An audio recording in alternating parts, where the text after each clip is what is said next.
from KSAT 12. Good Morning San Antonio starts right now. Nothing severe right now, but there is a lot of heavy rain out there, maybe some hail. What's in store for the rest of the morning? And looks like more rain for the weekend. And that heavy rain causing problems for drivers across the area. The latest coming up.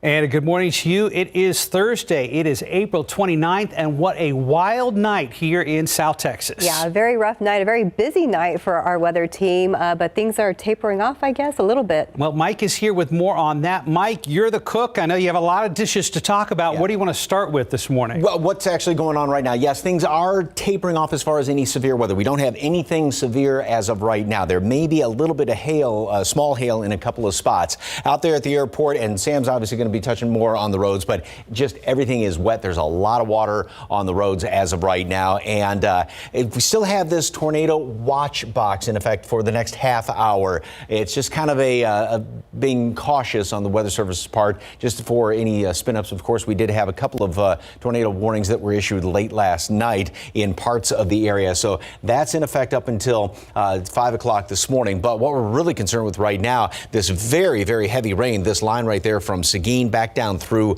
Wilson County. Some of the rainfall rates right now, anywhere from about 2.5 close to 3 inches per hour, 1.5 inches with some of these cells in here.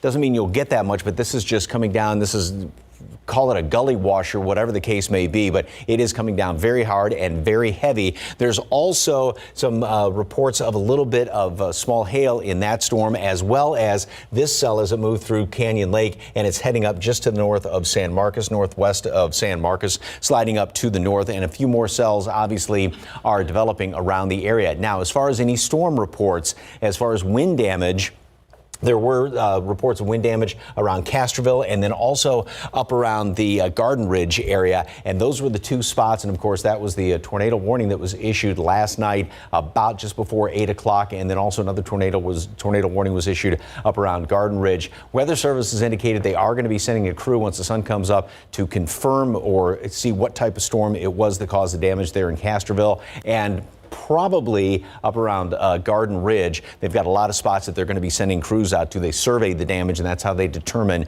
whether it was a tornado or just straight line winds. Also, there was this path of hail that moved on through just about right on 90. A lot of reports of hail, and I've got one picture for you, and a lot of folks have been sending in a lot of KSAT Connect pictures. Please bring those in if you have any damage reports, high water, anything like that. But that was basically softball size hail in Hondo, and we've got a lot of pictures of all the damage in, especially in Medina County. Now, as far as the allergens, mold is moderate, pecan is on the low side. We'll continue to have heavy rain in pockets around the area this morning. Showers and a few thunderstorms around here. Wind out of the southeast at about 10 to 15 miles per hour. And there's a front that's going to be moving through later on today. And that's going to, it's about, say, 11 o'clock this morning. Wind's going to be shifting around. It is going to be breezy today. I beg your pardon, it's going to be 78 for a high temperature today with maybe a leftover shower or two. And then we'll have rain picking back up again tomorrow evening, and Saturday looks like it's going to be a wet day. We'll have a complete look at the weekend forecast in just a couple of minutes. Getting ready to hit the roads. Traffic Authority. Sam, what is going on, sir? Hey, good morning, Mike. We did have a situation here. This is I-10 at Frio heading outbound or away from downtown. The ramp was closed off there, but within the past 5 minutes or so, they were able to get that clear. So we'll take a closer look at that here at the wall, but you can see kind of the wet conditions there. So that's just something you're going to encounter. So let's look at that on the map here. You still have a bit of a slowdown coming sort of westbound on I-10, 35 miles per hour after that crash there. But again, it does appear like it has been cleared. A lot of colors on the map that we usually don't see in our road conditions tool. The green is wet roads. The blue is ponding. So we're seeing that northwest of downtown. We're also seeing that southeast of downtown. So that's still a danger this morning. Still some rain out there, still some residual wet roads in areas where it's not raining, including out west. We had some delays here on 151, getting a little better here at Loop 410, but that's something to watch out for. Also in Medina County, still seeing some delays on 173 south of Hondo, and in US 90, where we've had a lot of the storm situations overnight. So again, a lot of, while it's sort of moving out, as Mike was telling you, we still have some situations. And if you encounter water over the road, no matter how deep it looks, just turn around, don't drown. We do have some high water crossings closed in Bexar County as well. We'll have another update coming up. Mark, Stephanie? Thank you, Samuel. We've got this. Yes, let's go ahead and take a live look at the CPS outage map. Right now we have about 175 active outages affecting about 6,858 customers right now. If you or someone you know, if you guys don't have power, go ahead and you still have your cell phone working, it might be a good idea to download the KSAT weather app. Well, needless to say, as we've been saying, it's been a busy night weather-wise across much of our viewing area. Several locations saw flooding, large hail, even possible tornado damage. Justin Horn was in the KSAT storm chaser and brings us this report. We're here in Castroville where there is quite a bit of damage. Power's out to most of the town. And take a look at this. Winds were likely strong enough to topple this RV. It's now on its side.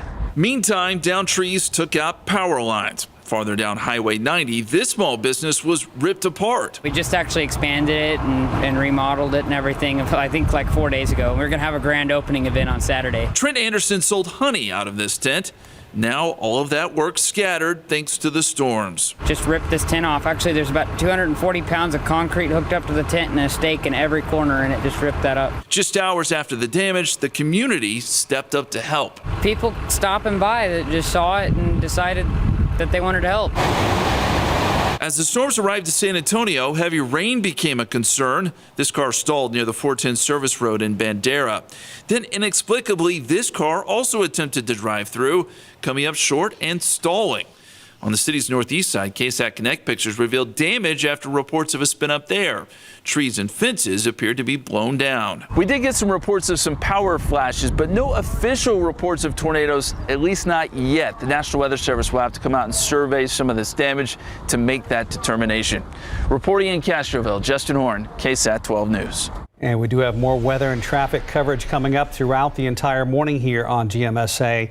Here are the latest COVID-19 numbers in Bexar County. Metro Health reporting 402 new cases, 3 new deaths. As for the hospitalization rate, 252 people are being treated, 72 are in ICU, 48 are on ventilators. And here's a look at the communities impacted the most. This map shows deaths by zip code in Bexar County. It looks at from the first death report on March 22nd, 2020 to March 2021. The zip code with the high death toll is 78207 with 173 deaths shown as the darkest red on the map.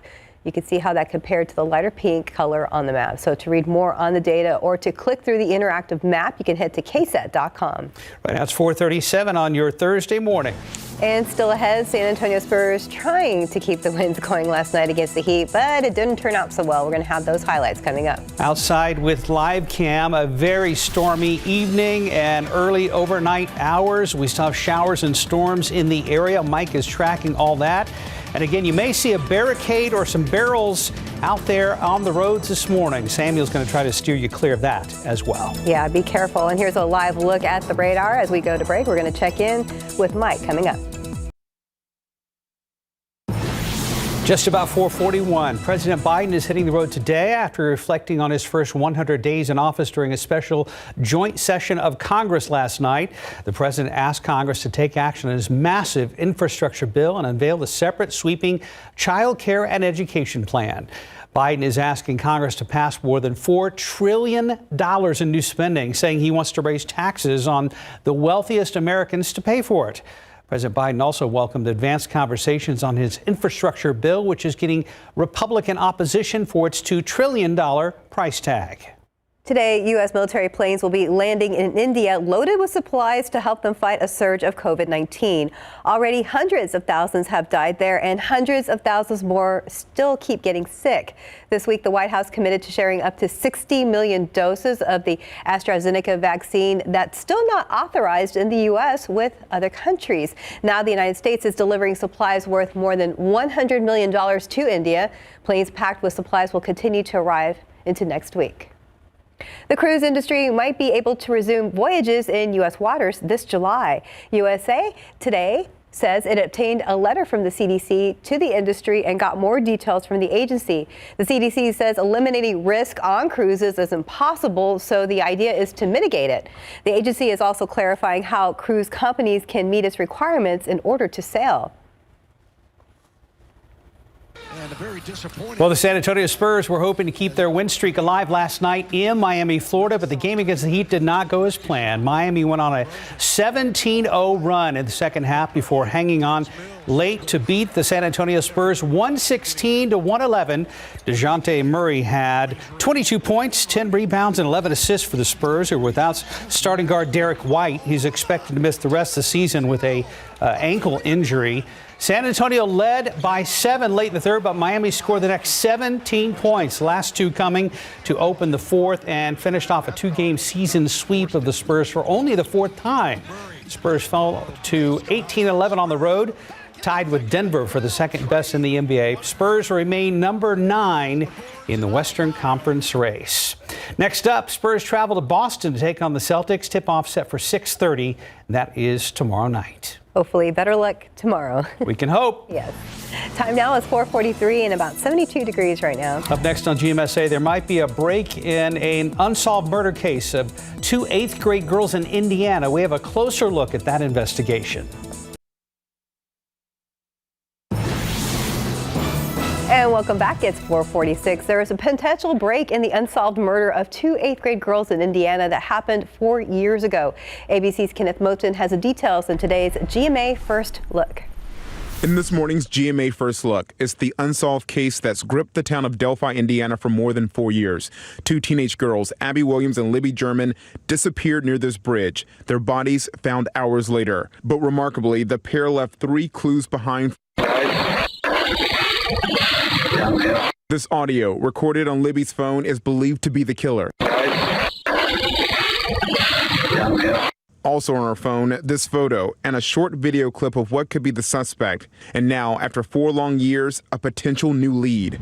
On April 19th, about 20 miles away, police in Lafayette, Indiana, arrested this man, 42-year-old James Chadwell, for an unrelated but troubling crime: kidnapping and attempted murder of a 10-year-old girl. So what is it about this new case that's caught the attention of the Delphi investigators, and what are their next steps? It's all coming up at 7 a.m. With your GMA First Look, I'm Kenneth Moten, ABC News, New York. 4:47. Let's go ahead and check in with Samuel King. I think things are a little busy on the roadways, maybe? Yeah, definitely this morning for this early hour, mostly because of the weather we've been seeing. Stephanie and Mark, good morning to you, and good morning everyone out there. We were talking about I-10 at Frio a short time ago. We had a crash there that had been cleared, but now, as you can see, there is a truck there that is stalled sort of in that same ramp there where the crash was. So you can see it there, just hopefully waiting for assistance this morning, but you can see it is on the ramp there. So traffic still able to get around. It's still early, not as many people on the roads as would normally be, but hopefully this gets cleared out soon before things get a little busier out there. This is the area that still had the crash icon on there, but this is sort of where it is. Traffic down to 42 miles per hour there, lane restriction as well, as you can see clearly.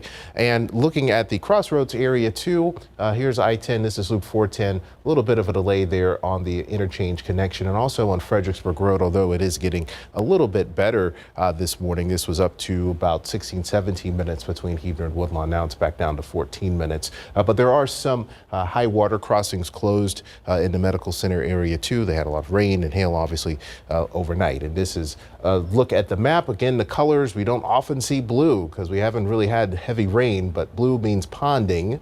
And so you're seeing that in the terms of road conditions southeast of San Antonio and up to the northwest. Also some road closures up there at the county line. So again, if you see a barricade, as we've been mentioning today, just turn around and look, the truck is gone there. It's able to get going. But if you do see a barricade in areas, treat it, just stop, just turn around, go the other way, figure out another way, take some extra time. No risk losing your car or even getting in a little bit of trouble just to get somewhere a little bit faster, guys. All right, thank you, Sam. Mike has more evidence of how destructive last night's storms truly were. You know, it's amazing. All the pictures are amazing, but, seeing car damage is one thing. But when hailstone, this is like a cannonball that went through there. That's the roof sheathing, which, wood has a little bit of give to it, but for that to just blast on through there, and this is probably the reason why. Look at that. That's a 4.5, 5-inch diameter hail, so basically softball size hail, and this was in portions of Medina County in and around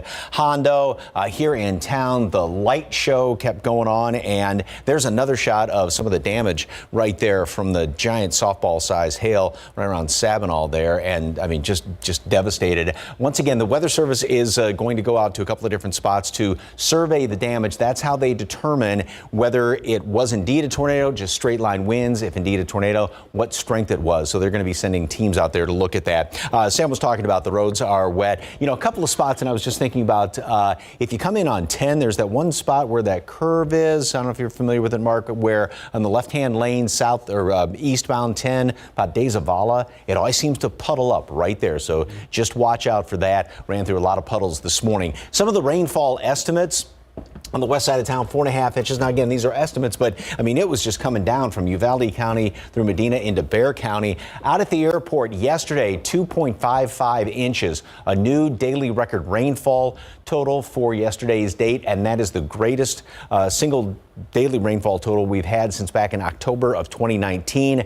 In the past hour out at the airport, past hour, 2 hours, picked up another 1/2 inch of rain. So 24-hour rainfall total, by my count, just over 3 inches of rain, and that kind of goes along with what has happened out there. We still have a lot of very heavy. Now, notice how, here's some good news. These thunderstorms are dying just a little bit, not as many lightning strikes, but obviously still you're getting a bunch of rain there, and even a little bit of hail has been reported, maybe in some of these spots with the purple right there going through Wilson County, heading up in towards Seguin, Gonzales, Nixon. You folks are going to be getting some of those heavier downpours as well, and as you can see, even on the west side of town, and where you don't need any more rain, for you folks in Castroville, more of those thunderstorms are developing. Helotes and everything is kind of sliding up to the north to now about northeast ever so slightly, and then some of those cells, Bandera, you've got one of these pretty good cells and hefty downpours that's coming into your direction as of right now. Again, the red box indicates the tornado watch that's in effect up until 5 o'clock, the next 8 minutes or so. That was just in case anything decided to spin up. Otherwise, we don't have anything severe, no severe thunderstorm warnings, anything like that as of right now. These cells really got going as expected. Computer models did a great job picking those up, and then these cells that moved through Uvalde, Medina, Bexar County last night, another round of it moved on through here. We'll have a couple of scattered showers around throughout the rest of today, 1 or 2 of them. More rain's going to try and pick up then tomorrow. We'll have a few more showers, probably a wet commute tomorrow morning. And then here comes the next batch of rain, which is going to be moving in here tomorrow night and Saturday. Saturday looks like it's pretty much, it's just going to be one of those wet days around here. And that's just going to add to some of these rainfall totals. So that changed in the past couple of days. So it's going to be a wet start to the month of May. 75 degrees today at noon, showers, a couple of thunderstorms out there, a few leftovers, and then we will actually see a little bit of sunshine today. We get the front moving through. It's not really going to get rid of all the humidity, but it will help to keep temperatures down a little bit, 78 degrees. And then tomorrow we'll have some more rain around here.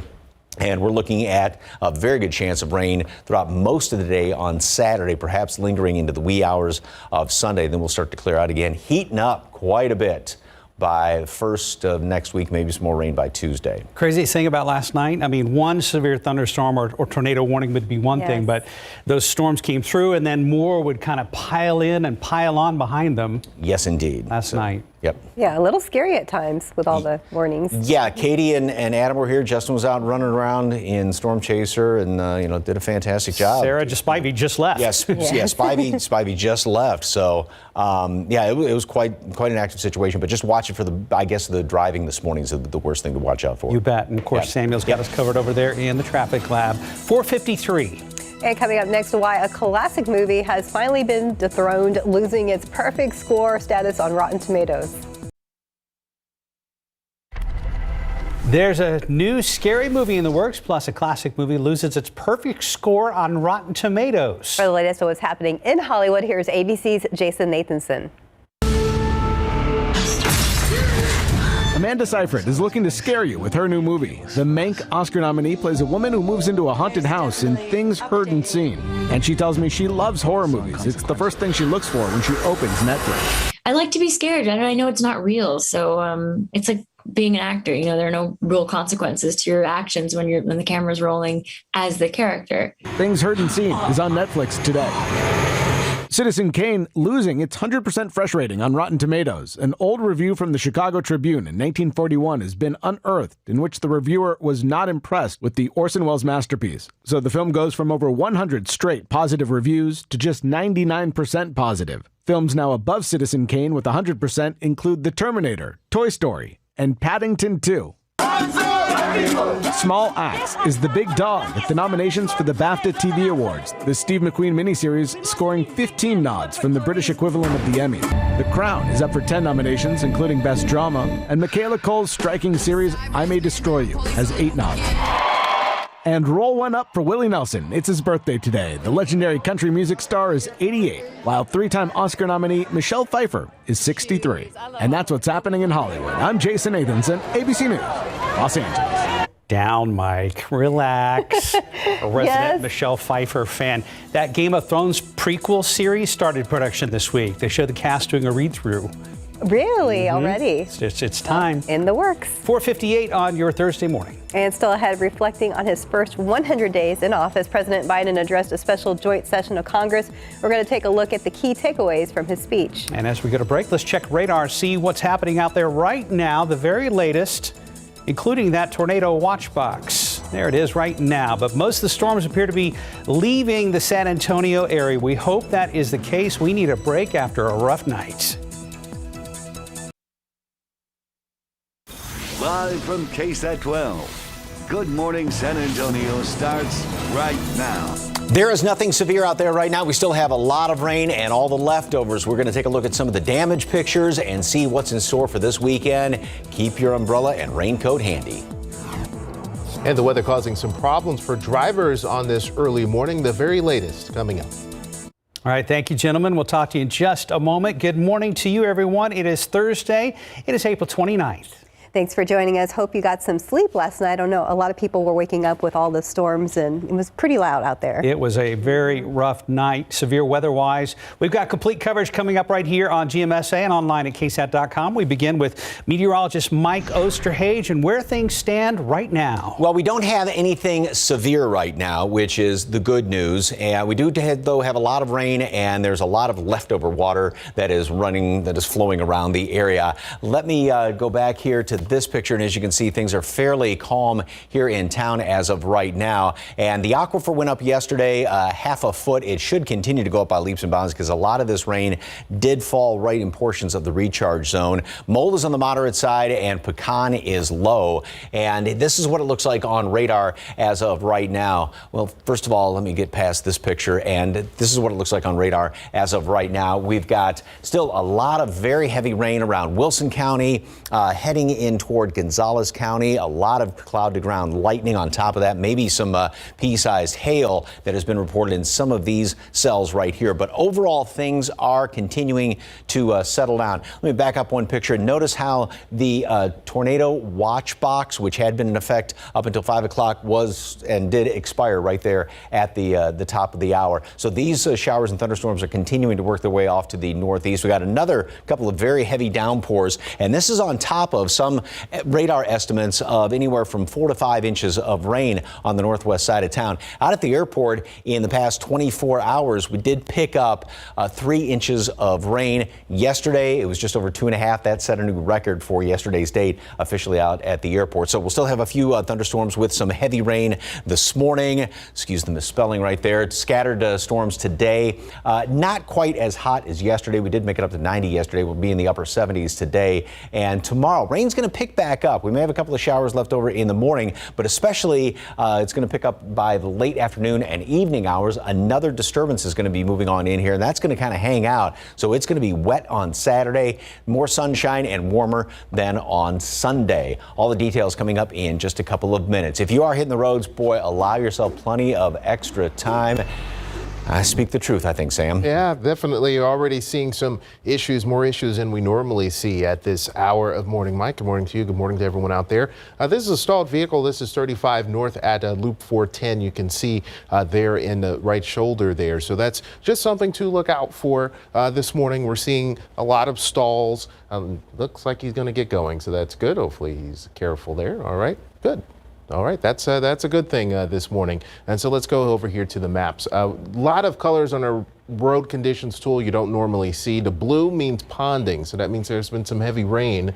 We're seeing that still in Medina County into the northwest, Bexar County, Helotes, Leon Springs, Stone Oak, for instance, and into the southeast areas like Elmendorf. A new crash just coming in. This is Thousand Oaks and 35, so we'll get some more information on that. But at the moment, the traffic flow in 35 looks fine. Our travel times a little bit higher than normal than we normally see at 5 a.m. 31 minutes, for instance, coming in from the east on I-10 from Seguin, 26 minutes coming in on 35 from the Braunfels. Also 26 minutes on I-10 from Bernie, 21 minutes coming in from Castroville, where we've had some of the issues. And we'll get one more TransGuide look here. This is Loop 410 at 151. You see traffic there. We've had some issues here last night with the heavy rain. So just be careful. And if you do see barricades, there are plenty of low water crossings that are closed or high water crossings that are closed. So just watch out for those this morning. Turn around, don't drown. They say that for a reason, because you don't know, especially since it's still dark, you just don't know how deep that water is. We'll have another update coming up. Thank you, Samuel. Some of our fellow San Antonians are without power this morning. When I walked in the door around 3:30 this morning, it was 11,000 customers without power. Here's very latest: 181 outages affecting just over 4,000 customers scattered throughout the CPS Energy service area right now. And it just updated to 8,748 customers without power. If you or someone you know doesn't have power, but your phone still works, you can always download the KSAT weather app for the latest updates, and you can live stream our newscasts on our KSAT app as well. The overnight rain led to a downpour of damage for a Conn's retail store on San Antonio's northwest side after the roof of that building collapsed. This happened just before midnight in the 5700 block of Stemmons, close to Northwest Loop 410 near Leon Valley. Stephen Cavazos is live there this morning with a look at that damage left behind. Good morning, Stephen. Mark, Stephanie, we actually had to drive around to the back of this Conn's building to get a look at that damage. But we first want to start off by showing you where this yellow line is right behind us. We just spoke to a security guard who's still out here, and he told us that fire crews had actually had to set up that line to prevent anyone from going any further, because they say that this is still a very hazardous situation. You can see where that roof collapsed over that building. And not just that, we're actually getting a direct line of sight inside, and it just looks very extensive this morning. Now, we're told that this is roughly $100,000 in damage. And according to police, the rain had caused a buildup of water on the roof of the building. And that led to a domino effect. When the roof collapsed, it also caused the back wall to come down. And that wall was pushed out. And during that time, the piping of the fire sprinklers broke, which caused more flooding inside. Now, we're told that this also caused damage to the merchandise that was inside the store right now. Again, estimating around $100,000. But of course, we're trying to show you as close as we can without getting too direct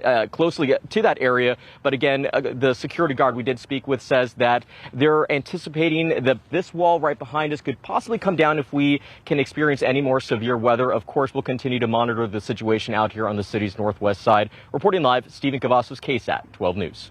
Thank you, Stephen. Because of the rough weather, we were in severe weather coverage last night during President Biden's historic speech to Congress, laying out his policy agenda during a primetime address. ABC's Ike Ajachi from Washington with more on the president's speech. President Biden addressing his first joint session of Congress by urging lawmakers to use the country's emergence from the pandemic to rebuild the economy. America is on the move again. And taking stock of his first 100 days. America's house was on fire. We had to act. He called on Congress to take action on his massive infrastructure bill, while he unveiled a separate sweeping child care and education plan. Biden is now asking Congress to pass a total of more than $4 trillion in new spending, saying he wants to raise taxes on the most wealthy Americans to pay for it. I think you should be able to become a billionaire and a millionaire, but pay your fair share. President Biden noting the historic nature of two women seated behind him, Vice President Harris and Speaker Pelosi. And it's about time. The president also welcomed new talks on his infrastructure bill, which faces fierce Republican opposition for its $2 trillion price tag and broad scope. As for working with Republicans, the president showed some limits to his patience. I just want to be clear. From my perspective, doing nothing is not an option. Senator Tim Scott delivering the Republican response to Biden's speech. It's a liberal wish list of big government waste, plus the biggest job-killing tax hikes in a generation. Former New Jersey Governor Chris Christie adding to Republican objections. The words of this speech sounded like what you would hear from a 15-year-old if you gave him a credit card with no credit limit on it, except the words came out of the mouth of an adult who should know better. President Biden is hitting the road today to sell his proposals. He's going to start with a rally in Georgia, where he'll also meet former President Jimmy Carter. Ike Ajachi, ABC News, Washington. 5:10, about 72 degrees. Still ahead, we're going to take a look at some of Samsung's newest Galaxy Book laptops. Outside with live cam, lots of humidity out there, lots of moisture left over. We do have some showers and a few storms still in the KSAT 12 viewing area. If you're experiencing thunderstorms right now, Mike is tracking those for you. He'll have more coming up right here on GMSA. Welcome back. 5:13, more traffic authority coverage now. TxDOT says deaths from crashes in work zones increased in 2020 despite fewer cars on the roads. And the agency has a new campaign highlighting safety. Our Samuel King joins us now. And Samuel, they're asking drivers to be safe and be smart.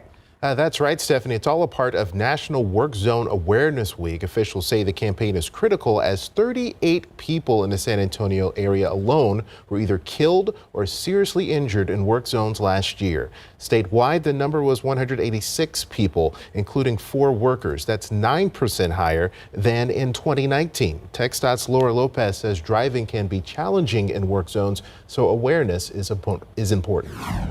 You may see a single lane of traffic, congestion, slow moving, heavy equipment, temporary barriers and barricades, and vehicles that make a sudden stop. And here are some reminders for drivers. Of course, slow down and drive to conditions. Follow the posted speed limit. Unsafe speed, one of the main causes of crashes in work zones. Pay attention and avoid distractions, of course, and watch out for road crews. Their only protective gear is a vest, hard hat, and safety boots. They want to get home too. And of course, don't tailgate. That's something that's important. Rear end collisions are the most common cause of work zone crashes. And when you're talking about these work zones, add extra time, as we see in New Braunfels area and of course across the area, that can delay you a little bit. So don't rush through those work zones. TxDOT reminds people that traffic fines can double in work zones, and failure to move over for emergency or maintenance vehicles could result in a $2,000 fine. We'll have an update on the weather situation as it relates to the roads coming up in just a bit. Market, Stephanie. All right, thank you, Samuel. Time now is 5:15 and about 72 degrees. Still ahead, how T-Mobile is taking on AirTag with some of their own LTE item trackers and what all that stuff means. At home with Robert, retired burglar and family man. Setting up Simply Safe is so easy. You could do it blindfolded. But I wouldn't recommend it. Anyone can do it in less than 30 minutes. Welcome to Simply Safe. No tools or wiring needed, and voice prompts guide you. Motion sensor detected. Well, that was easy.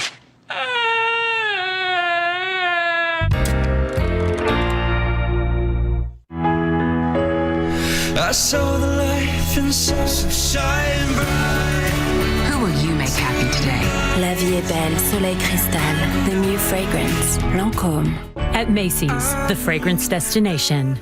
At Stanley Steamer, we love homes. It's why we started cleaning them over 70 years ago and why we still continue today. Whatever home means to you, we're ready when you are to make sure your space is clean and that you and the ones you care about most are safe.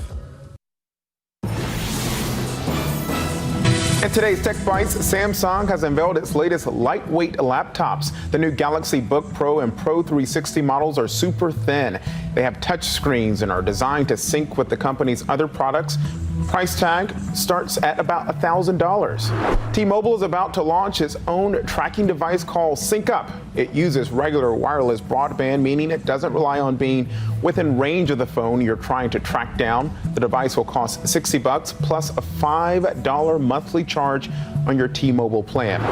Finally, Microsoft needs your feedback as it decides on a new default font for Word documents and Outlook emails.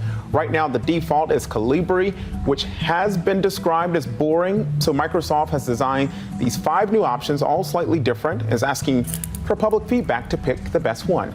Those are your Tech Bites. There's a new font called Bierstadt? I was trying to look through all of those. In German, that's Beer City, if I recall. Really? Yeah, weird. Well, I don't know. Yeah, cool, Mike says. 5:20, let's go straight to Sam and get the latest on the roads, and then Mike has a ton to talk about, too. Well, this is 1604 at Bandera, Mark and Stephanie. Some rain moving into that area. Actually saw some lightning here on this TransSky camera a little bit earlier. Not too many people on the roads in this area, so that's a good thing. But just as something to keep in mind that the rain hasn't left us quite yet in San Antonio. Maybe you can see some of the lightning there. So take it easy on the roads. Definitely go below the speed limit there. This is our road conditions tools being reminding you the blue means heavy rain and ponding. So we're seeing that to the east and to the northwest. Do still have a crash reported here. This is I-35 northbound at Thousand Oaks this morning. Also some reports of high water on some stretches of 35 on the frontage roads as well. But your travel times on the interstate itself, 19 minutes. So that is pretty good this morning. A lot going on, but I guess the headline is just take it easy. And if you see high water on the roads, just turn around. Don't even risk it. At least 26 of the Bexar County flood crossings, their halt system alerts are closed right now. So that's just an indication still that we have some pretty serious situations out there, guys. Yeah, I saw some barrels on one of the frontage roads this morning. Thank you, Samuel. Yes, good reminder. And a lot of damage left behind, Mike. Yeah, I mean, we've got so many pictures. Thank you so much for the KSAT Connect pictures, because this helps us really tell the story quite well. But I mean, that's a good sized tree that got knocked down there in the Stonewood subdivision. And then over in Castroville, and this is where a lot of the damage was last evening, right about 7:30, 8 o'clock or so when that tornado warning was issued. This is, I mean, trampoline that's just twisted up right there, broken fence, and one more carport damaged, and it fell down on that car. And again, even though there was a tornado warning issued, the Weather Service is going to go out to various sites, one of them being Castroville, once the sun comes up. They survey the damage, therefore they can determine whether it was a tornado. If it was a tornado, then they can determine based on what type of damage there was, the strength of it, and or whether it was straight line winds. All right, out there at the airport right now by 410 looking off to the east. Not bad. Obviously wet roads like Sam was talking about.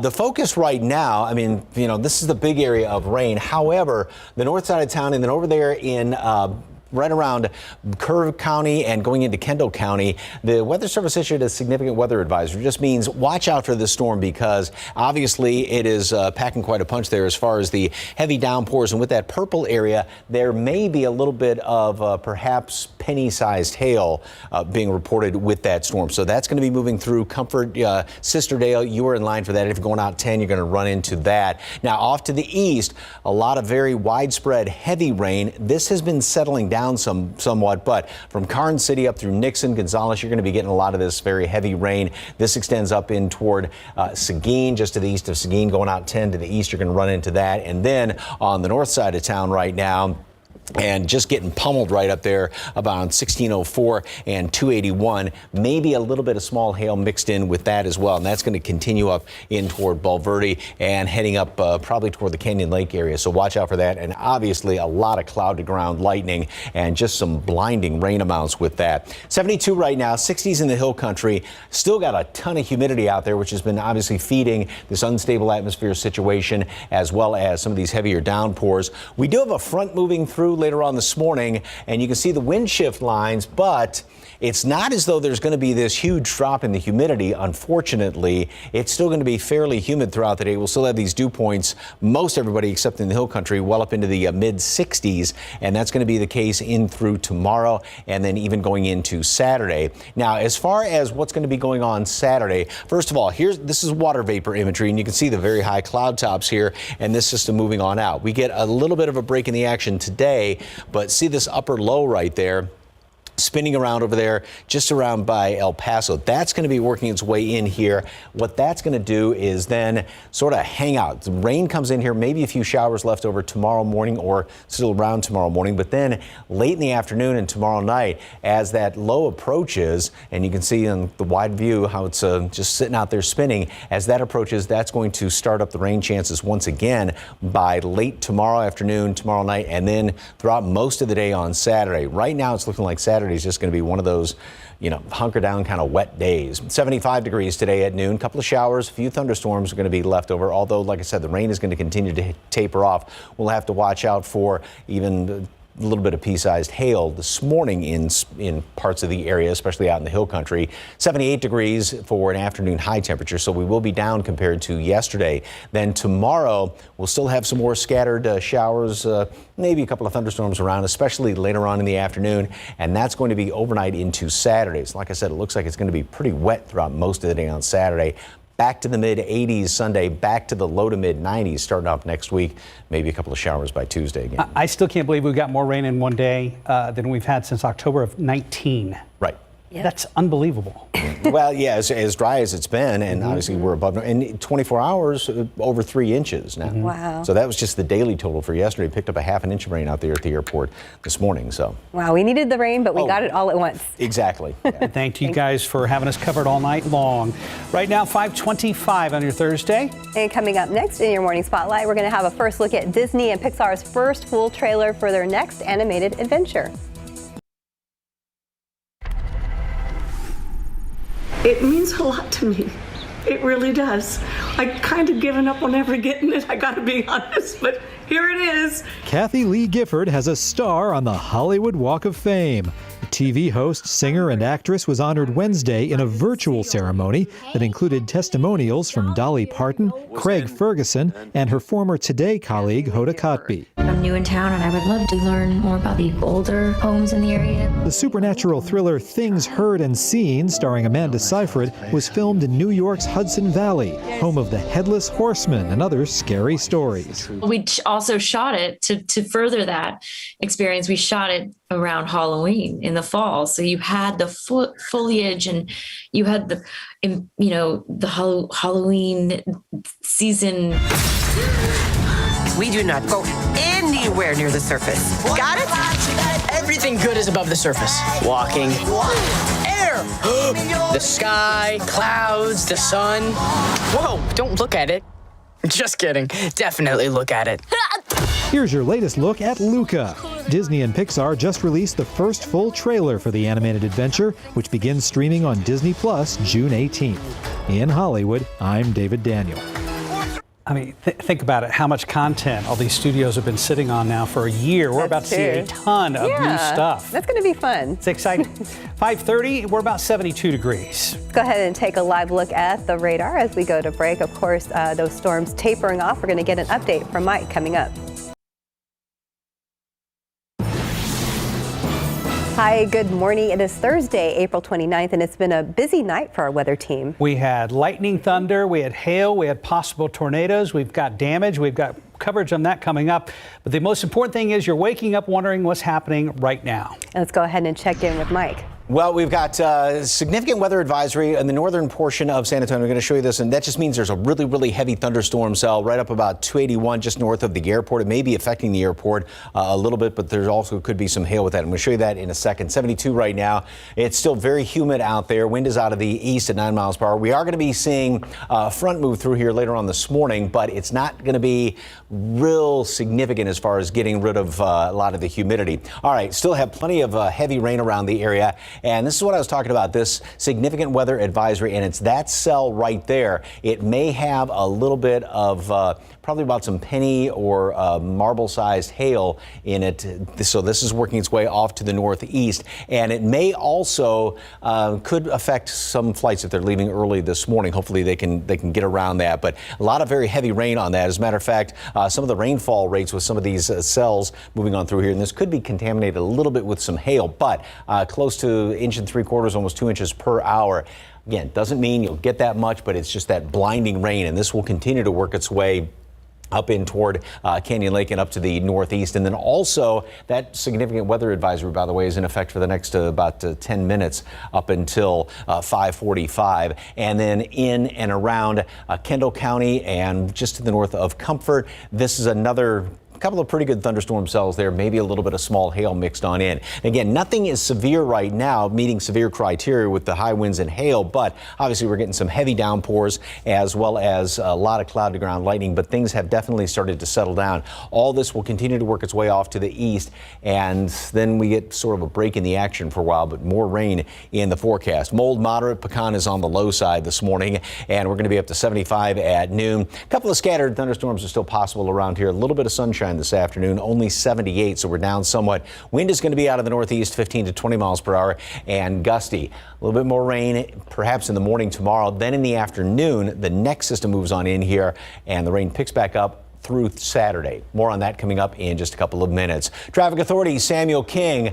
Boy, a mess out there. What's the latest, sir? Yeah, we're seeing more people on the roads. Mike, this is the TransGuide view at 410 at Fredericksburg Road. You can see a number of cars there on the road making their way. The road there appears to be a little slick as we get a closer look at things here. So just as sort of the conditions you're seeing across most of the area where it isn't sort of pouring like it is on the north side there, 1604 and 281. This is our road weather tool. We're seeing pretty much an unfamiliar color, blue, on the map there. That means ponding. This is around the Seguin area, for instance, and into the north and west, Helotes, and then north of Bulverde on 281.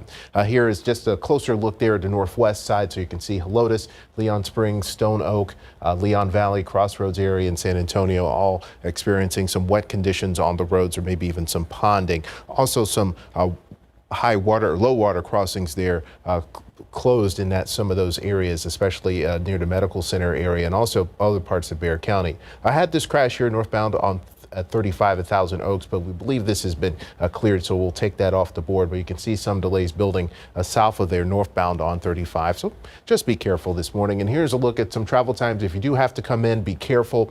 But the travel time so far a little higher than normal, especially 26 minutes coming in on I-10, 20 minutes coming in from Castroville on 90, but still looking fairly good. But just be careful, and if you see barricades, just turn around until the weather improves just a little bit. And we'll have another update coming up, guys.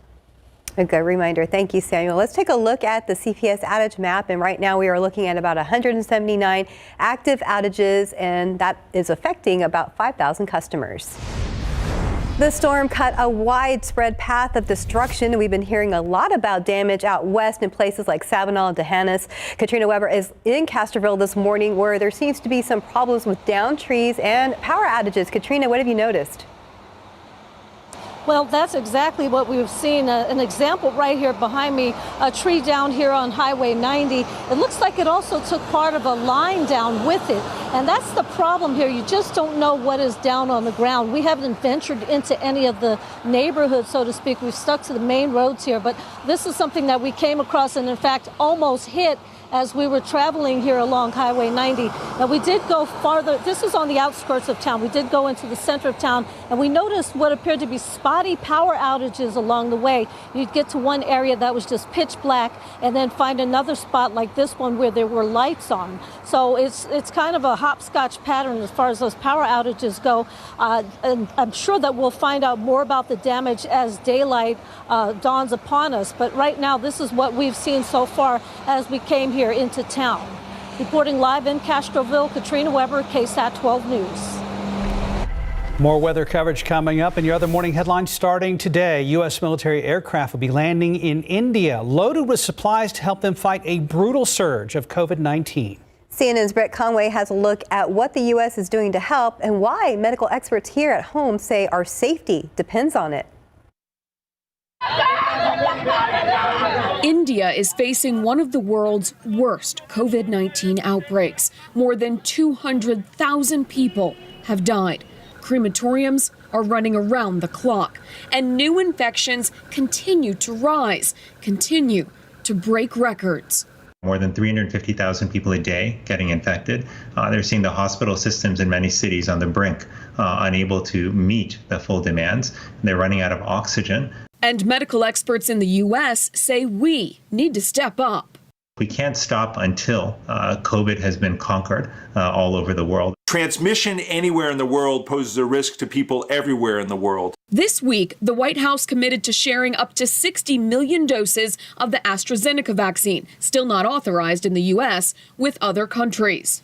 And Wednesday, news that the United States is delivering supplies worth more than $100 million to India, including refillable cylinders of oxygen, 1,700 oxygen concentrators to pull oxygen from the air, 15 million N95 masks, supplies to make 20 million doses of AstraZeneca vaccine, 1 million rapid diagnostic tests, and the first of 20,000 treatment courses of remdesivir.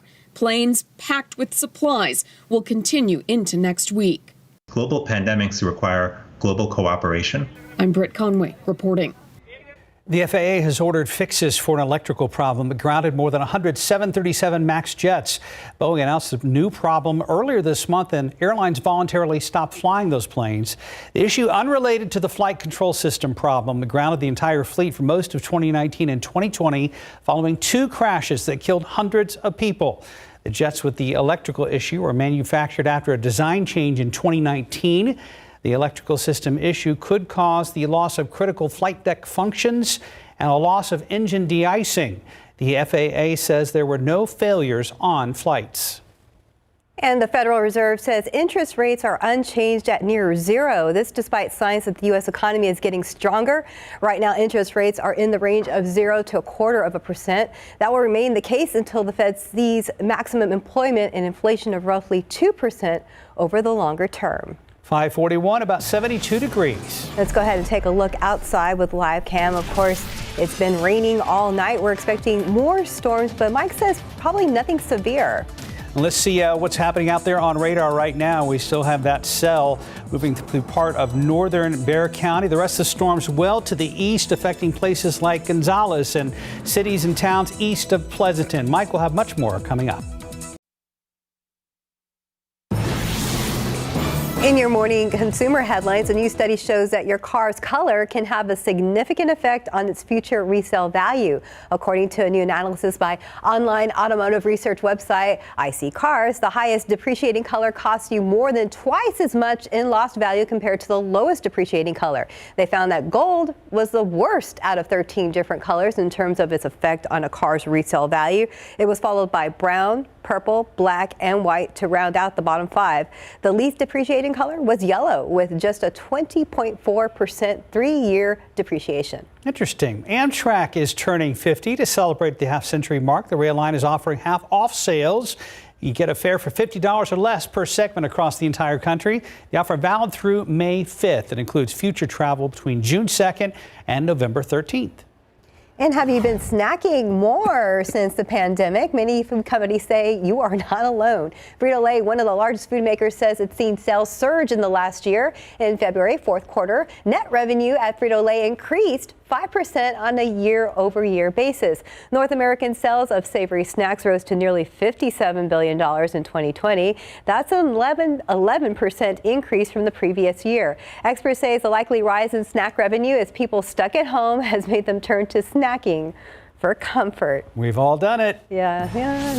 Check. Do what you have to do to cope. 545, about 72 degrees. Okay, a quick look out at TransSky. There's I-35, Loop 410, some flashing lights there on the side of the road. Take it slow. The roads are still wet. We're going to go ahead and check in with Samuel King later on. Welcome back, 548. Now let's go ahead and check in with Samuel King. I know we've had some problems on the road early because of the weather. Yeah, definitely earlier than normal than we've been seeing lately. This is I-35 at Loop 410 where they come together. Apparently some sort of crash here being reported by KSAT. So let's take a closer look at things here, causing a major disruption. You see the emergency vehicles here. Here are the vehicles there. The lane closed.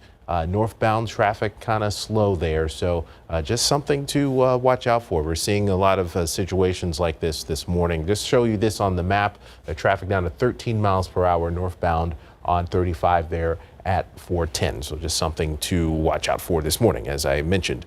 Still have some ponding and some wet roads across most of the area. Mike mentioned a heavy storm that went across northern Bexar County, and there you see it popped up there. We're monitoring this. This is 1604 Stone Oak Parkway heading westbound. I believe this crash might actually be on Stone Oak right there at 1604. Just another indication of how dangerous and slick these road conditions can be this morning. The traffic time still looking fairly good at the moment. But again, 35 Loop 410, if you know people who have to travel in this area, or if you're going to be traveling here, just keep in mind you're going to be delayed a little bit heading northbound on 35. And I'll have another update at the top of the hour, guys. Thank you very much, Samuel. As the warning started coming in last night, Mike, we started hearing about storms approaching San Antonio that were capable of producing upwards of baseball-sized hail. Yeah, baseball, softball amazing. size. Yeah, and this was in right around Hondo, Castroville area. And I mean, look at that. You know, sitting in your living room, you hear the loud bangs. Also, there were reports of some high winds around the area, knocked down this fence. This was in northeast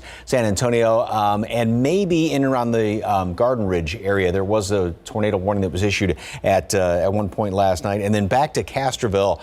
So I've been trying to figure this out. This, I think, is the whole playground right there that was just tossed around like toys, basically, from the winds. And of course, the Weather Service is going to be sending crews out in toward the Castroville area and a couple other spots to check out. They survey the damage, they examine it, see the damage patterns, and then they can determine whether it's straight line winds, was it a tornado, and determine the strength of the winds and or the strength of the tornado. All right, it's just wet out there at the airport right now. We've had some pretty hefty rain that moved through this morning, and then in the past 24 hours, I mean, some of these rainfall totals are almost off the charts. Again, we were talking about feast or famine. It's been so long since we've had rain, and now these are, again, estimates from radar, but pretty good indication. This swath that moved in from Uvalde County, northern Uvalde County, up in through Bexar County.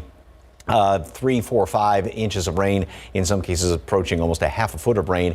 Out at the airport, record yesterday, just over 2.5 inches of rain, 2.55, and then total more than 3 inches of rain in the past 24 hours. Picked up another half an inch of rain right around between, excuse me, 3 and 4 o'clock this morning, 2, 3, 4 o'clock. All right, we've got a couple of more cells out here. This one, now this had prompted the significant weather advisory in northern Bexar County. That expired at 5:45, but this thing is really packing a punch in and around Canyon Lake. There may be some small hail associated with this storm as this moves through Canyon Lake area and sliding up to the northeast. And also those cells out there in portions of northern Kendall County and then also Gillespie County may have a little bit of some small hail associated with them.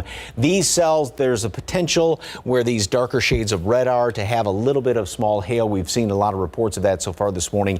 Nothing severe right now, but a lot of very hefty downpours, of course. And then good news is, and I can't believe I'm saying good news is no more rain, but we're getting a break from this. So once all this moves on through here, we do have a front that's going to move on in here. That's going to get rid of, kind of stabilize the atmosphere a little bit. It's going to trim temperatures. Yesterday we did hit 90. I mean, this was just setting the stage for all these severe storms with that very hot, humid air. And look at that, 106 Cotulla, 104 Carrizo Springs, 105 yesterday in Laredo. Today, yeah, still hot down to the south.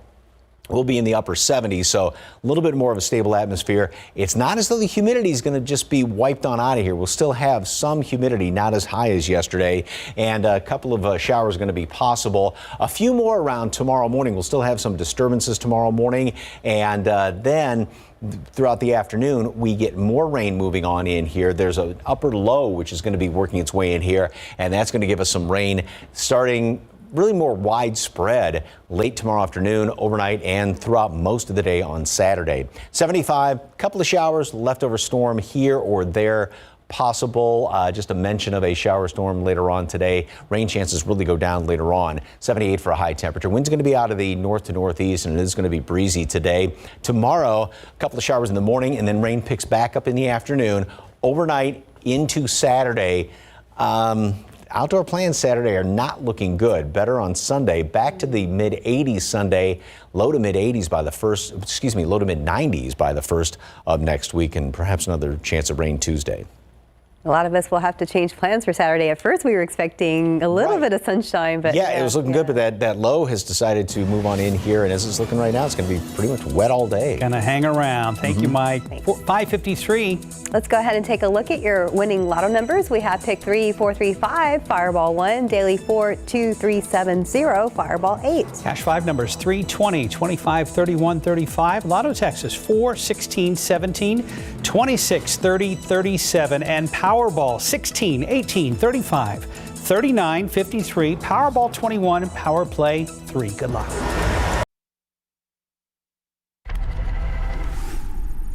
Good morning. Coming up here on GMA, our exclusive interview with Vice President Kamala Harris. This is after President Biden's primetime address to Congress.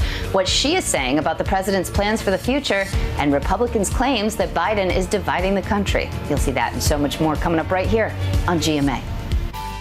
On Saturday, May 8th, from 9 a.m. to 4 p.m., the American Red Cross serving Central and South Texas in partnership with the San Antonio Fire Department will fulfill requests to install free smoke alarms in San Antonio. You can schedule an appointment and get more information at KSATcommunity.com. Stormy night. We're checking the roads right now with TransGuide Samuel King. Will have an update on any incidents and accidents out there as things try to start to dry out. And as we go to break, let's take a look at radar and see where the storms are now. The worst has passed, but what a night it was. Coming up, we're going to check in with our Katrina Weber live out in Castroville, where there has been some damage and power outages overnight.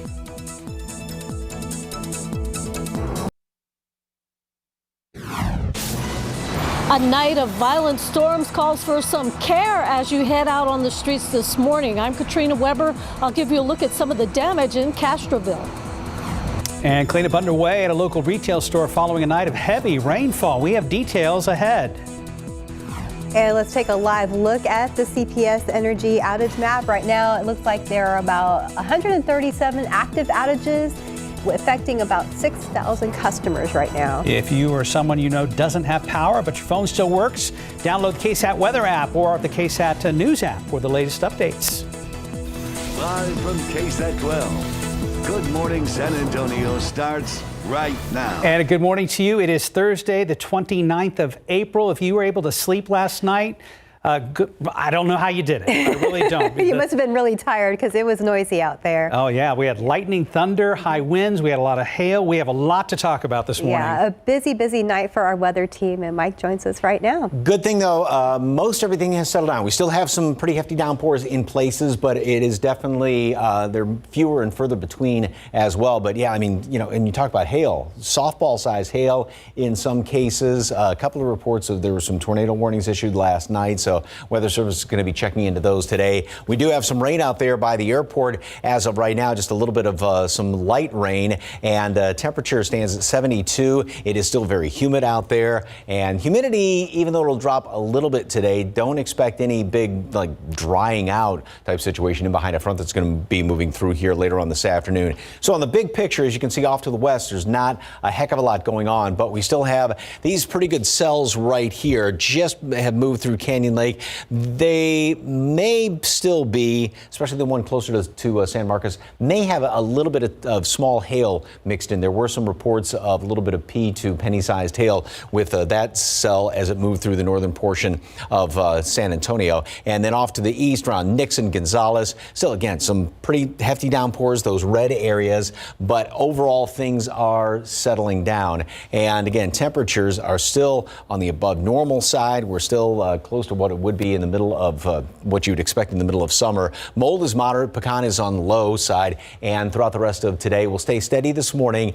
Temperatures really aren't going all that much, going to rise all that much today, just because we have, again, that front moving on through here. Wind is going to be kind of gusty out of the north to northeast at about 15 to 20 miles per hour, and then that will help to hold temperatures down to 78. I think we see a little bit of sunshine today. Maybe a stray shower or thunderstorm or two. Now, rain chances, we'll have a couple of showers tomorrow morning, and then later on in the afternoon, rain chances are going to come back in here as another system moves on in here. That's going to be tomorrow, then overnight and throughout most of the day on Saturday. So indoor plans right now are looking like a pretty good idea on Saturday. More on the rest of the weekend coming up in a couple of minutes. Traffic Authority, Samuel King.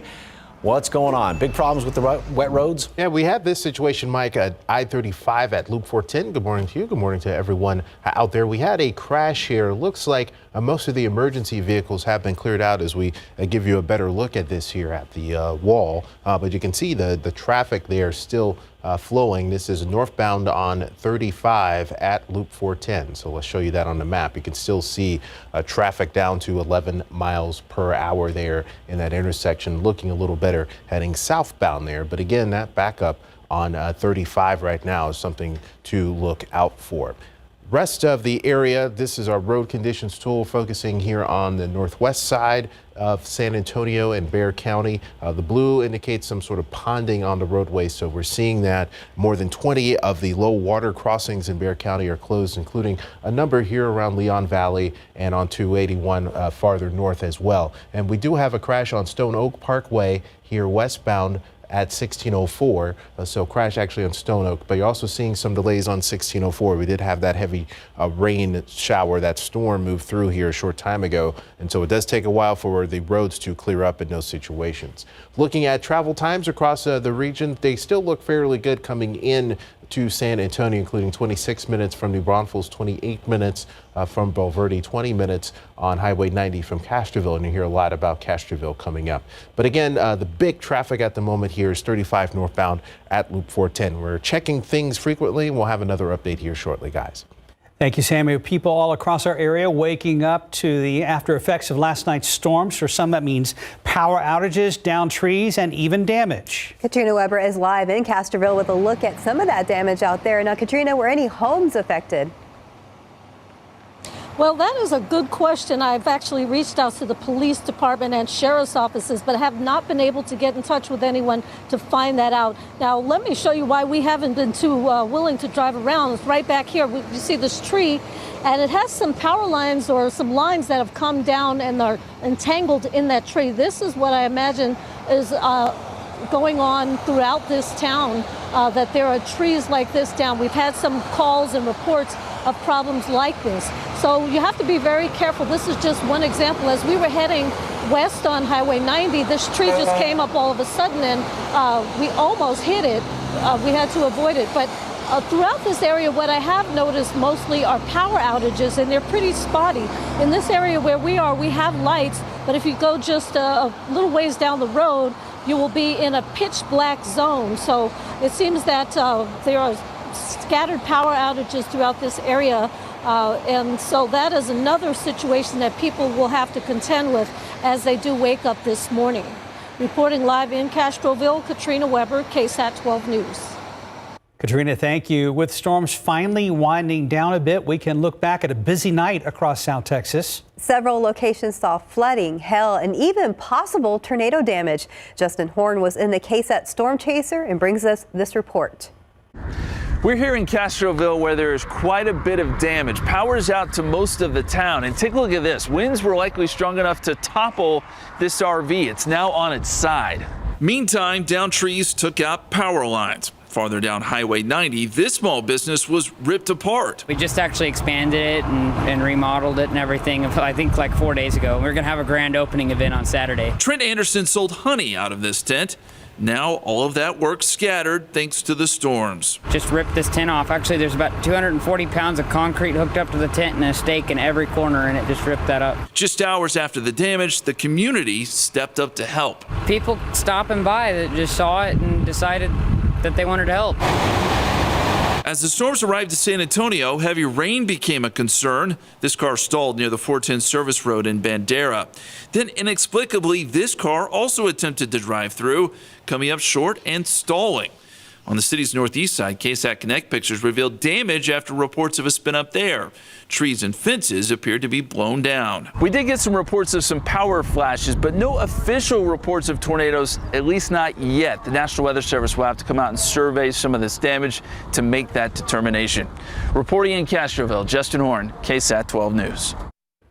And a local Conn's retail outlet has a lot to clean up this morning after the severe storms caused part of the roof to collapse overnight. It happened just before midnight in the 5700 block of Stemmons. That's near Loop 410 and Bandera Road on the west side. Crews tell us the roof caused the back wall to collapse and the fire sprinklers broke, flooding the entire store. Merchandise was also damaged. Crews say the damage is estimated right now at over $100,000. Well, with all the storms, we do have a few school closures to tell you about. All campuses from Medina Valley ISD, Hondo ISD, and Dehennis ISD are closed today. Classes will resume as normal tomorrow for Hondo ISD. You can find more information at KSAT.com.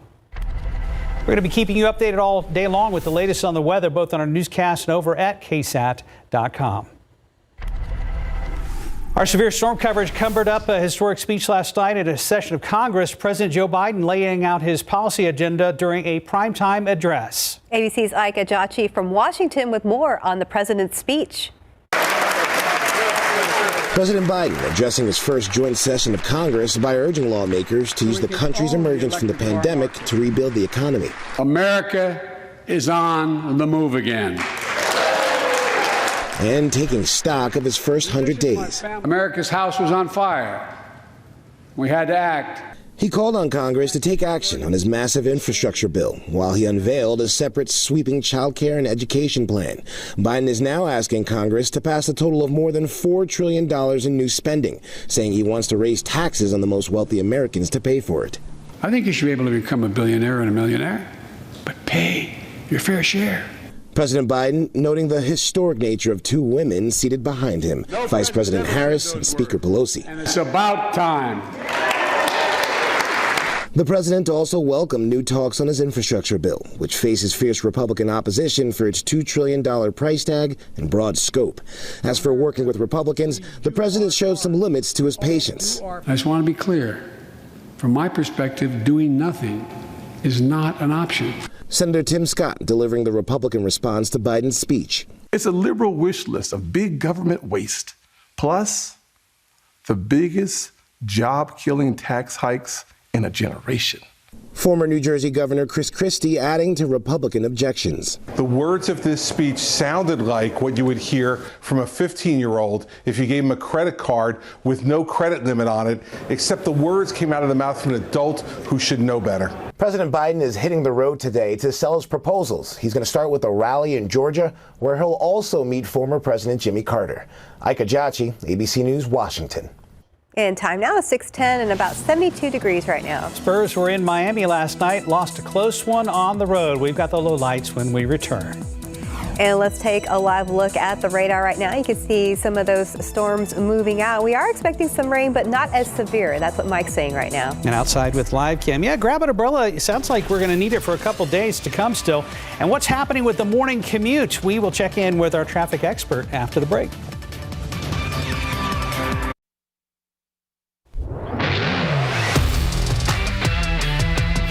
.614, our San Antonio Spurs were hoping to keep their win streak alive last night in Miami, but the Heat went on a 17-0 run in the second half before hanging on late to beat the Spurs 116-111.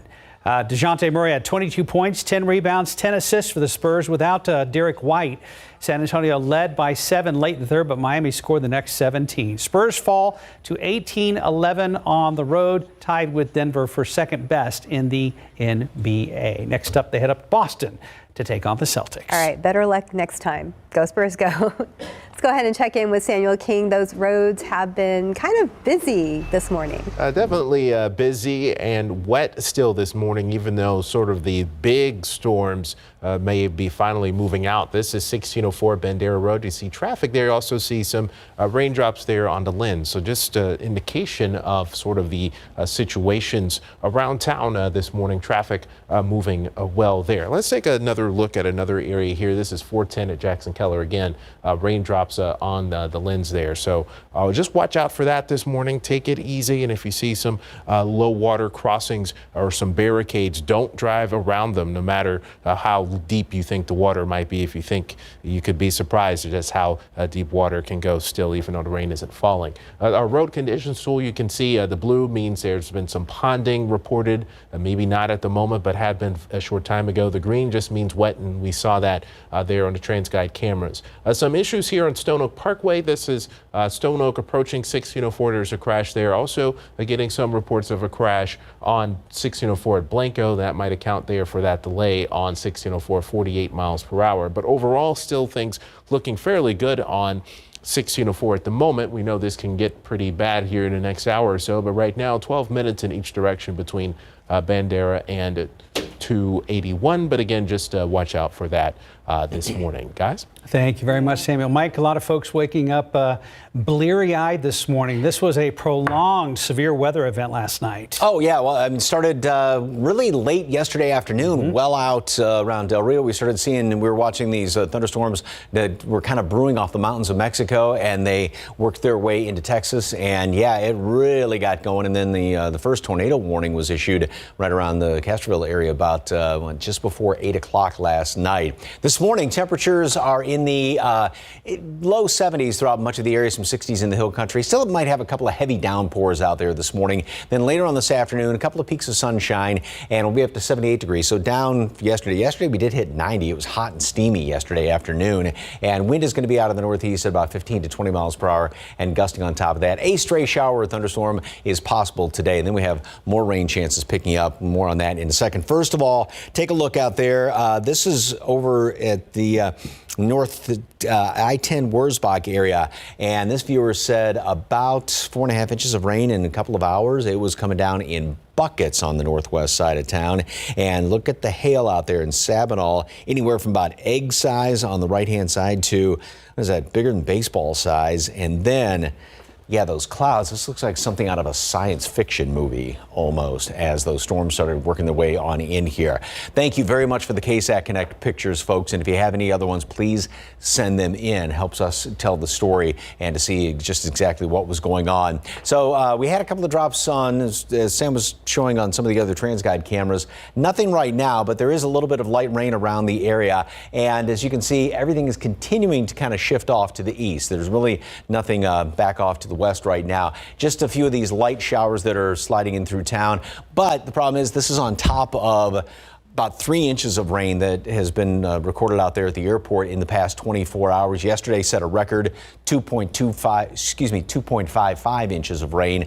Daily record for yesterday, and then the greatest amount in almost a year and a half, since October of 2019. More of this heavy rain north of San Marcos and then off to the east. Now, there's still, even though these have settled down, there still may be a little bit of small hail associated with some of these cells where you see the deep dark red shade there, that most intense rain.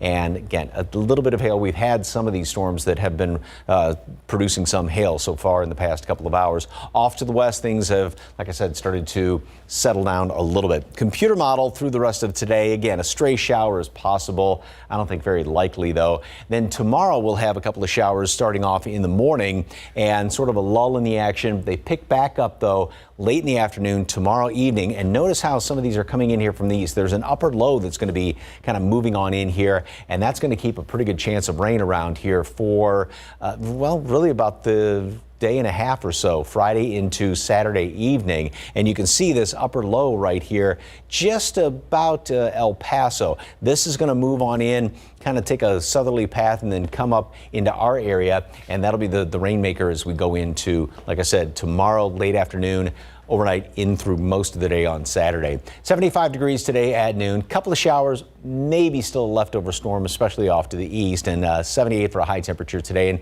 still have that mention of a scattered shower, thunderstorm around here.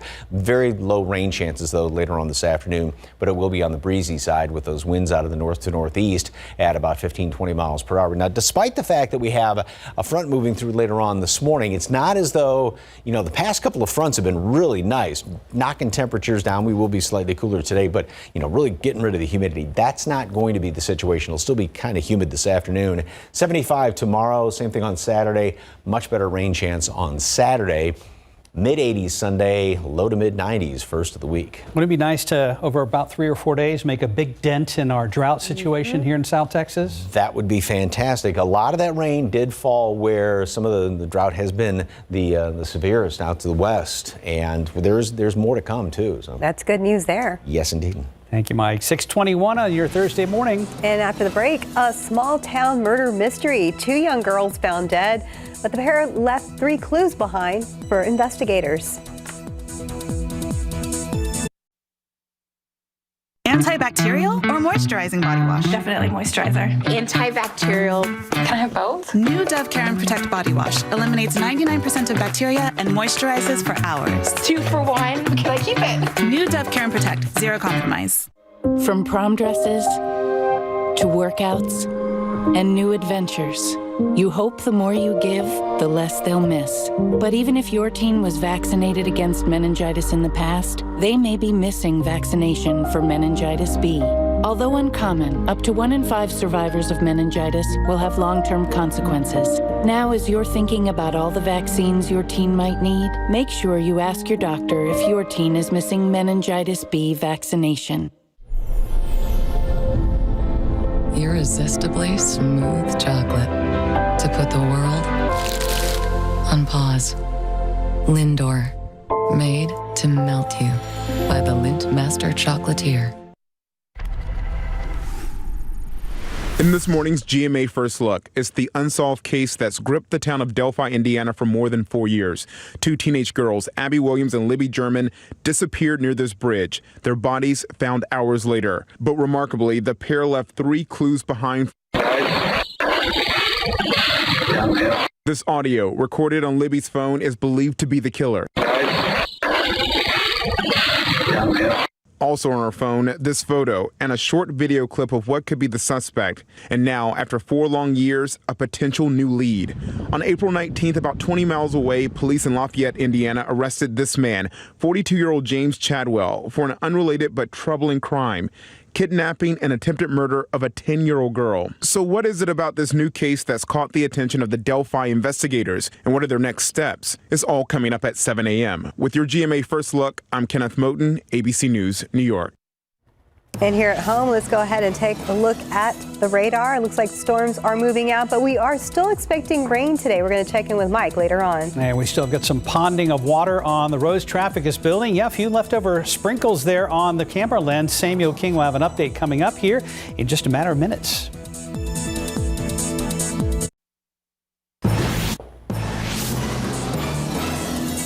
And let's take a look outside with a live cam this morning. We are at 72 degrees. It's been raining and hailing and all kinds of severe weather overnight. That has moved on, but we're still getting some rain. We're going to check in with Mike right now. And before we go any further, we're going to take a look at some school closures, likely weather-related. Campuses for Medina Valley ISD, Hondo ISD, and D'Hanis ISD are closed today. Classes will resume as normal tomorrow for Hondo. I know Medina Valley's issue is power outages. We have more information on our website anytime at KSAT.com. And a good morning to you. It is Thursday, the 29th. Thanks for joining us today. I hope you got some sleep. I know a lot of people kept waking up. It was pretty noisy out there. Well, it was the lightning, the thunder, the wind, the hail. And if you weren't dealing with that, maybe the pets were freaking out last night. Probably. Yeah. Good point with that. But I was just thinking about, the school closures right there. And it seems like in and around Hondo, good portion of Medina County is where not a lot of people got storms, but the brunt of it hit. Yeah, that Highway 90 corridor to our west. The really heavy rain. We had that tornado warning last night just before 8 o'clock. And some of the hail pictures, literally, softball size hail that folks have been sending in some of these pictures. We're going to show you that coming up in just a couple of minutes. Excuse me. A little bit of rain left over out there by the airport as of right now. We did have, first of all, some great news. 2.55 inches of rain officially out at the airport. The highest, that's a record for yesterday's daily record, and that's the most daily rainfall we've had at the airport since October of 2019. And then we picked up another half an inch or so since roughly 2 o'clock this morning, 2:30 this morning, and so that puts the 24-hour total over 3 inches out there at the airport. Some folks have picked up even more than that. 71 right now. Dew point still very high at 69, and we've got a wind out of the east at 10 miles per hour. Most all of the rain, as you can see, a couple of pretty good downpours there covering most of Gonzales County right now, but most all of the rain has moved on out. We still have that pretty good cell that's north of San Marcos, a few showers in and around town. A lot of it is on the light side, but this is the most widespread area. There's nothing severe. We haven't seen anything severe. There have been reports of a little bit of pea-sized hail in the past couple of hours, and that is a possibility. But again, overall things are definitely starting to settle down. We've got some 60s in the hill country as of right now, and mold is on the moderate side. Pecan is low throughout the day. We still might have a couple of heavy downpours off to the east this morning. Then later on this afternoon, a scattered shower thunderstorm.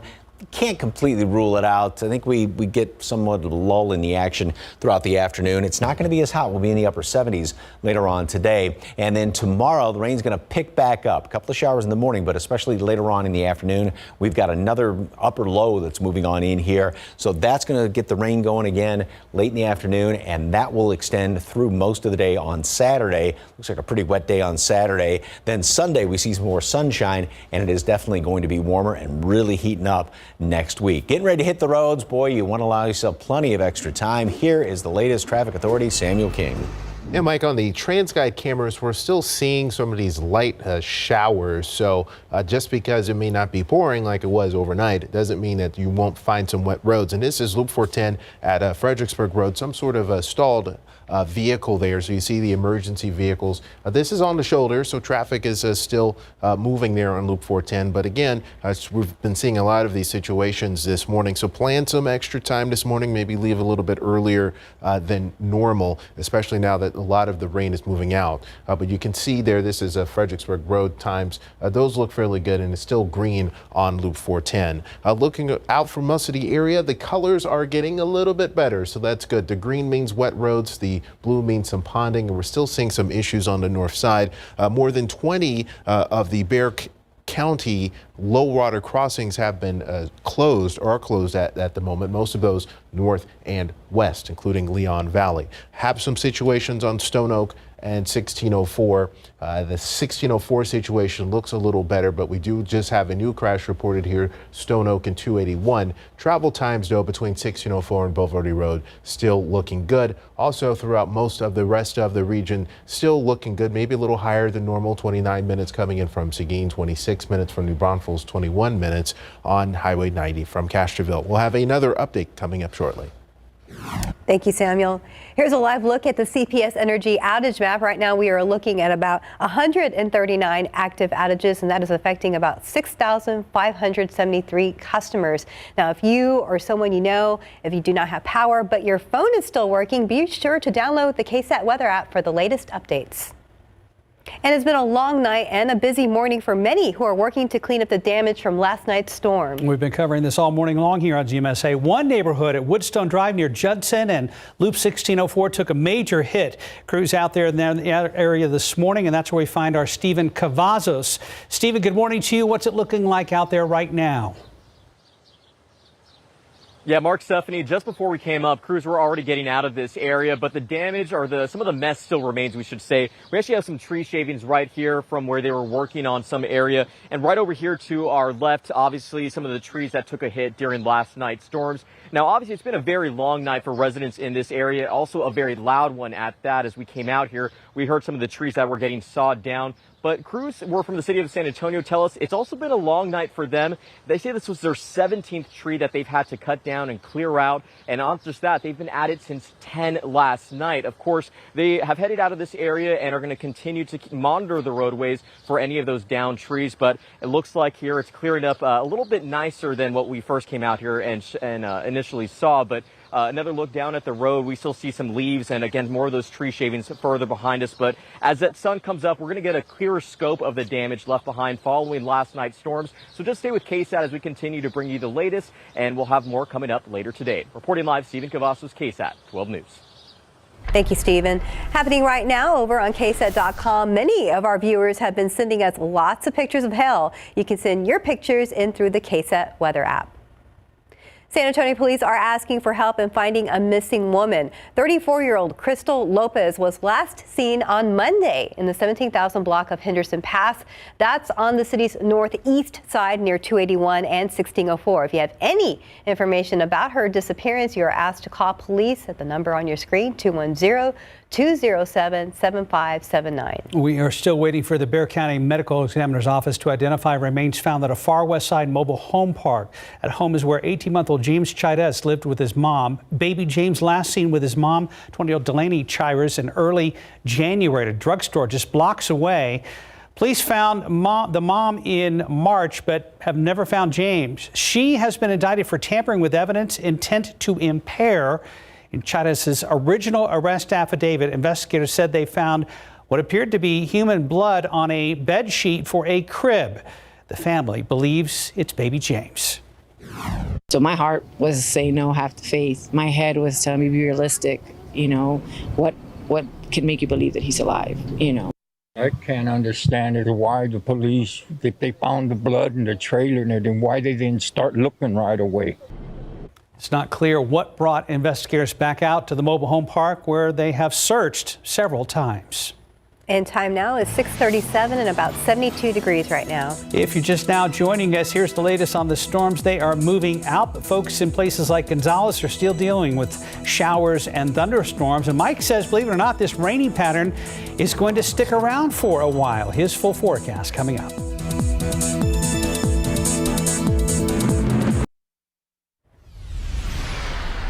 And welcome back at 6:40. Here are the latest COVID-19 numbers in Bexar County. Metro Health reporting 402 new cases and 3 new deaths. As for the hospitalization rate, 252 people are being treated, with 72 in the ICU and 48 are on ventilators. H-E-B Pharmacy is now taking walk-ins for the COVID-19 vaccine. That'll be from 3 to 5 p.m. Monday through Friday for both first and second doses. All times before 3 p.m. will be appointment online only. For a link to make an appointment or a list of locations for walk-in, head over to KSAT.com. Local doctors are encouraging people not to shy away from the Johnson & Johnson vaccine. Jonathan Cotto talks about WellMed's continued vaccination efforts. WellMed reopened appointments for its J&J vaccine today after the CDC and FDA determined the benefits of the one-dose shot outweighed the risks in people 18 and older. The 10-day pause was in place as scientists investigated 15 reports of rare blood clots out of nearly 8 million people who received the shot. Your chances of being hit by lightning are much greater, and certainly we know with the pandemic that your risk of being hospitalized, dying, etc. from this disease are much higher. Dr. Hollinger says the efficacy of the Johnson & Johnson is up there along with the other 2 options, Pfizer and Moderna. To give you some context on that, when we do the annual flu vaccine, if we get 45 to 50% efficacy, we're pretty happy with that. These are such widespread diseases that the impact is huge. So really, now that we have these with such high efficacy, that's great news. So definitely strongly recommend everybody go and get your vaccines. Jimena Cabello, who received the single-dose shot today, says she was uncertain at first, but has been following up with the CDC's updates, has done her research, and feels confident on her vaccine selection. I know when you have the right information, you have more confidence and peace in order to get the vaccine. She says it's just like getting any other vaccine and adds it's a shared responsibility. At the end of the day, it is a vaccine. You are saving lives and you are contributing to the society. Right now at 6:43. Let's go ahead and check in with Samuel King. I saw flashing lights there at Loop 410 in Fredericksburg. Yeah, stuff is really starting to build here a little bit as more people hit the roads. Have some sort of stalled vehicle there. Looks like this is eastbound on Loop 410 at Fredericksburg. You see traffic starting to back up. This wasn't happening a few minutes ago, but now we kind of see it more affecting the travel lanes. Just watch out for this stuff, and the visibility seems pretty low in this area too. So that's just another indication of the seriousness of the weather situation right now. But taking a look at Loop 410, a little slower heading north and eastbound from 151 to I-10, now 7 minutes, the other direction too, but that speed is what I'm mentioning there, 61 miles per hour. Expect that to continue to go. A lot of colors here, even some foggy driving conditions showing up here with that visibility. You might have seen that there. I've sort of had three crashes close to each other. This is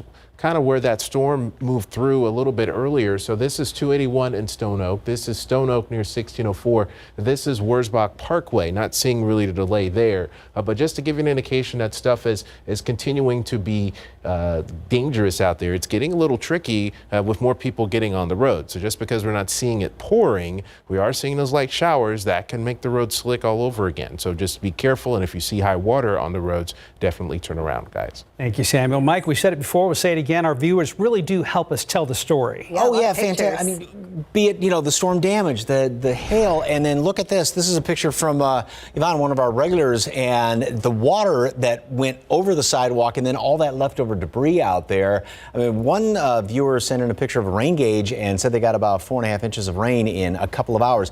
Hail. Now, we've seen pictures of softball-sized hail, but look at that thing. That is just incredible. And that was over by Honda, where most of the really, really heavy hail was. And then here is a classic picture.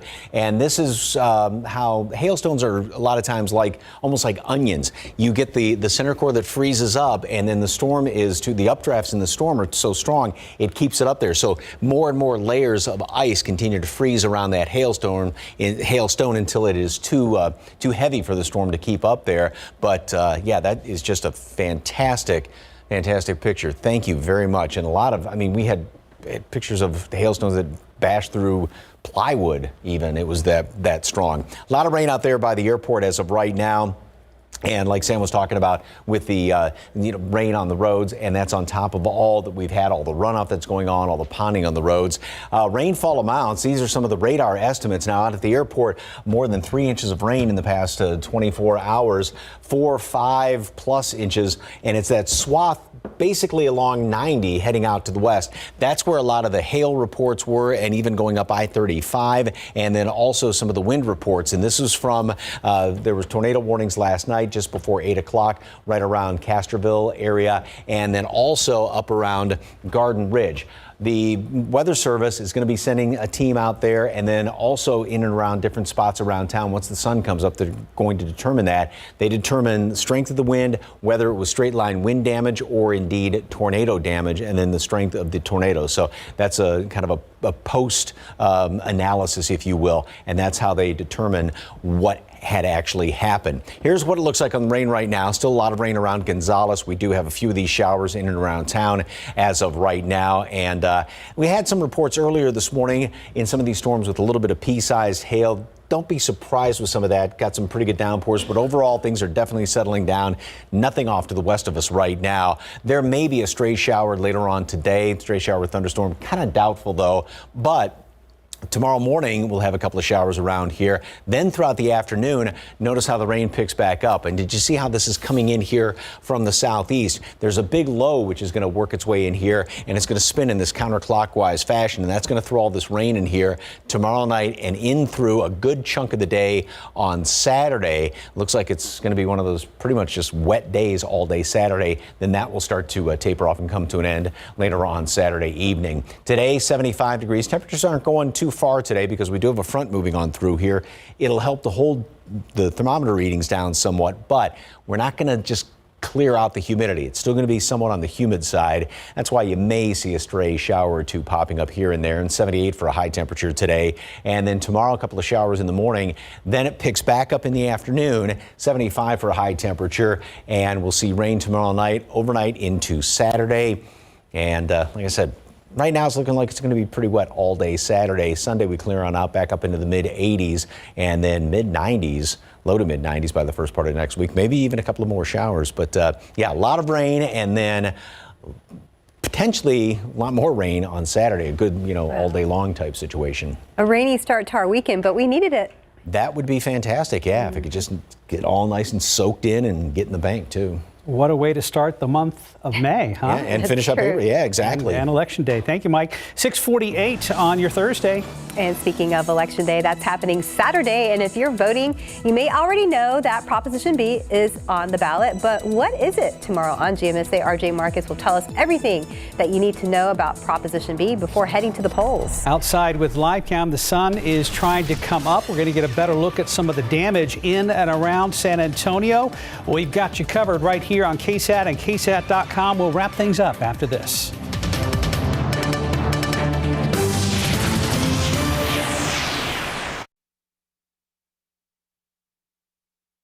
Good morning. Coming up here on GMA, our exclusive interview with Vice President Kamala Harris. This is after President Biden's primetime address to Congress. What she is saying about the president's plans for the future and Republicans' claims that Biden is dividing the country. You'll see that and so much more coming up right here on GMA. It's been a long night for cleanup crews as they work to clear out some of that damage following last night's storm. We're here at Woodstone Drive near Judson and 1604, where crews were actually out here working on this tree to get this cleared out. It was a very long night for them. They tell us that they had actually been working since 10 last night, and this was actually their 17th tree. Thankfully, it doesn't appear that it caused much damage in the area, but no doubt it was a loud and long night for residents here as well. Crews say that they will continue to monitor some of the damage left over following last night's storm. And of course, as the sun continues to come up, we'll get a clearer scope of that damage and bring you the very latest. Stephen Cavazos, KSAT 12 News. Coming up today on GMSA at 9, a bill passed by the Texas Senate yesterday says parents who help their children transition to a different sex could be charged with child abuse. It's just one of nearly a dozen bills that deal with LGBTQ plus laws moving forward this legislative session.